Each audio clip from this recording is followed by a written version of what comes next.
stock video sa YouTube, kapag hindi na-upload ang mga videos natin, bawa na-stock yung videos ng mga 34%, hindi agad na ipopost. I-repost po ulit natin. Limbawa, ito pong akin, na-stock siya 34% po. Kanina pa po ako nag-upload. Hindi po siya na-upload. Siguro po mahina yung signal or data po. Kasi data lang po ang aking ginagamit. Ngayon po, para po ma-upload po natin to, i-repost po ulit natin. I-click po natin yung ating Google Chrome. Tapos, maglalagin po tayo sa ating YouTube Creator Studio. Check po natin dito sa ating videos. Ito po, may triangle. Click po natin. Pula po siya. Hindi po siya na-upload. Na-stuck po siya. Ngayon po, based po sa naging experience ko, para po may upload natin ulit, para magamit yung mga ating nilagay na mga dating, halimbawa, yung description, yung title, tapos yung mga tags, yung mga nalagay na natin, hindi na natin babaguhin. I-upload po ulit natin. Dito po sa may create, yung may plus po, tapos upload videos, tapos select files. Pindutin po natin select files, tapos files, tapos yung albums, click po natin, tapos hanapin po ulit natin yung video na hindi na-upload,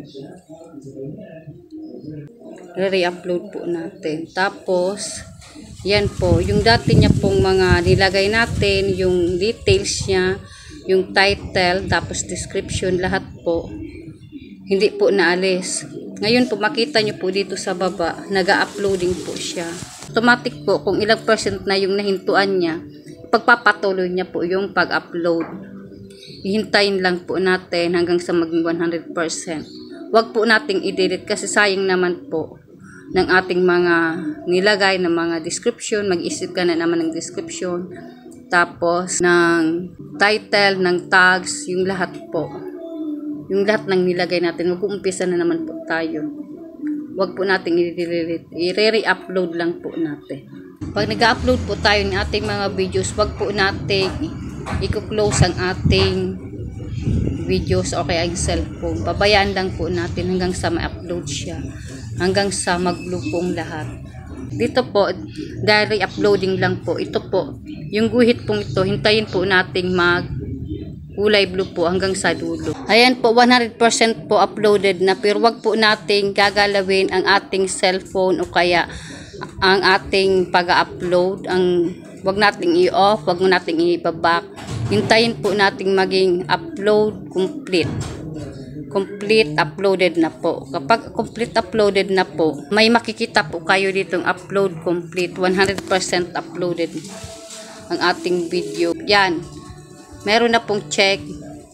Upload complete. Naalis na po yung sa baba.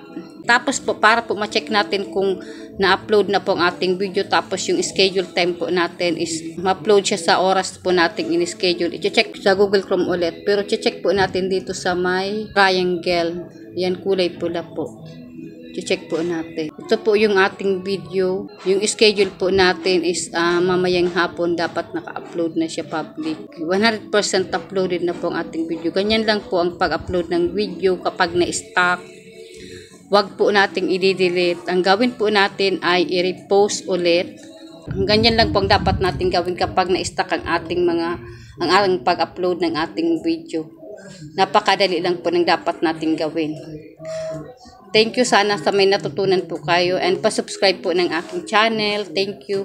And pakiclick naman po ng notification bell para palaging updated sa mga bagong post na video. Thank you. Bye-bye.